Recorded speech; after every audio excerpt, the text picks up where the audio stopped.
Assalamu alaikum wa rahmatullahi wa barakatuh. How are you doing? Are you enjoying this amazing conference? Yes, that's great. It's wonderful to see such a great big turnout. It reminds me of my MTV days, especially the music before. Just a small correction. Of course, my book was called From MTV to Mecca, not from Mecca to MTV. Otherwise, I wouldn't be standing here now. But never mind. I can tell you one thing. Let's start in the name of God, the most compassionate, the most merciful. Bismillahir Rahmanir Rahim. If someone had told me at the height of my MTV career in '92 that one day I would be a practicing Muslim and standing in front of all of you to tell my tale, I would have said to them they must be absolutely mad, because I was living a life very far from religion, let alone Islam. I was working in an environment, that obviously was filled with lights, glamour, action, stars, all sorts of things, but not exactly spirituality. But God works in mysterious ways, and He knows what He's doing. So from a life of hedonism and materialism, I was guided to find contentment and inner peace by surrendering to God in Islam. Alhamdulillah. Alhamdulillah. Takbir. Before I reverted 15 years ago, you can say I had everything a normal Western teenager may dream of. After my education as a radio journalist in Germany, I applied for a job advert with MTV Europe, and I got the job, which meant I had to move to London, which is what I wanted to do, because previously I was an exchange student in the US for 1 year, and I thought I knew English, but I was struggling a little bit in London because of all the accents and everything. It took quite a while to get used to it. But anyway, I became the first German presenter on MTV, and for over 7 years interviewed rock stars for a living. Enjoyed red carpet treatment wherever we went with our little camera team.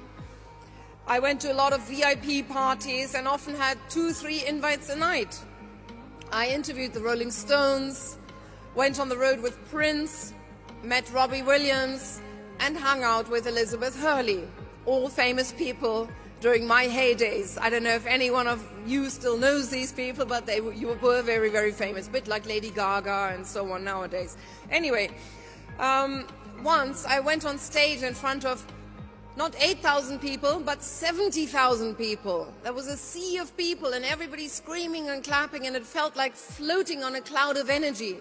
But then when I went back to my hotel room, with the noise still ringing in my ears, I felt lonely.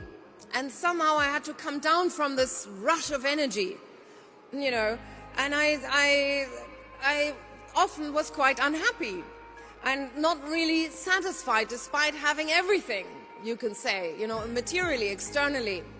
But something was missing, and I did not know what it was. I thought perhaps it was a partner, a soulmate. But in retrospect, no human being could have filled that inner void. Only the divine, and that was not part of my life at the time.